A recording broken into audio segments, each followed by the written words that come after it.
لأن لما يبقى مقفول عليك الأطراف، ولما تبقى المساحات البينية للوصول والاختراق من العمق مقفولة بأكتر من ساتر، يبقى ما فيش غير التسديد من الخارج. تنبه ليها مؤخرا يعني مصطفى شبيطة وقدر يسجل هدف التعادل. وفي الأثناء كان في ضربة جزاء صحيحة للأهلي لم تحتسب في المقابل. يعني في اثناء الوصف اللي انا بوصفه كده كان في ضربه جزاء لم تحتسب، لانه الحقيقه برضو يعني اعتقد انه اختيار الحكم كان ممكن يكون ادق من كده شويه، لان المباراه مهمه ومباراه بتحظى باهتمام مصر كلها، ومباراه قمه حقيقيه في الناحيه الفنيه وفي الناحيه البدنيه والجماهيريه وكل شيء، وايضا على ترتيب في المسابقه. فكانت بتحتاج لحكم اكثر خبره شويه، لان ضربه الجزاء كانت صحيحه اللي احتسبت للنادي الاسماعيلي، لكن ضربه جزاء صحيحه لم تحتسب للنادي الاهلي. يمكن ما شافهاش، يعني ممكن كان في موقف ما شافهاش، انما هي يعني مش هتكلم فيها اكتر من كده.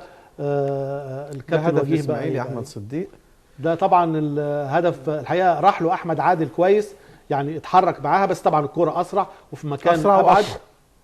نعم، اسرع واقوى. اسرع واقوى. لكن الشوط الحقيقه شوط جيد جدا، يعني انا كنت يعني متخوف انه الفريقين لا يرتقوا حولها، والمتابعه تكون من جانب المعتصم. فضل يتركها لشبيطه، شبيطه جول!